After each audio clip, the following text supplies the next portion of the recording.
når der er landskamp. Okay, hej så. Jeg skal vi over til Frisch TikTok slikbutik. Jeg sagde TikTok, fordi nogle af dem er, eller populære Frisch slikbutik. Nu så lige det ting, der er lidt ligegyldigt, men stadigvæk fede. Så er min fake Ballon d'Or, og vi pakker den. Og prøv at se det. Prøv at se.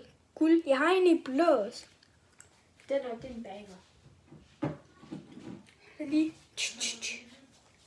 Ja, jeg har min fødetrøje på, og så har jeg også en mere med fodbold. Med min champions. The champions. Ja. Den bor også her. Og ja, vent to sek.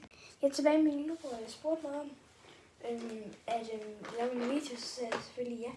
I Frisch slikbutik, og det er trendy slik. Og det er Frisch slik trend, nej. Skal vi sige Frisch's populær slikbutik. Og så har vi Gatorade. Ja. Den her kan vi finde hjem til. Bangers. Kan ikke blive mere. Bangers. Ja, men jo, du må ikke spise dem. Det tænker jeg så over. Nu har vi indværtschips. De er bare bedre.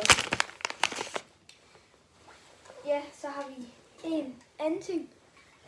Skal vi hvad? Okay, hvis I kan gætte, hvad det er for en soda.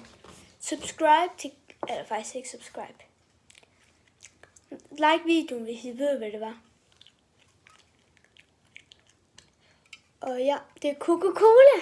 Okay, det er ikke Coca-Cola, men hvis godt, det er dem, der laver Fanta, har også lavet Coca-Cola. Så nu skal I se, jeg putter dem. De der. Okay, jeg er tilbage. Den der. Tænker jeg putter sådan.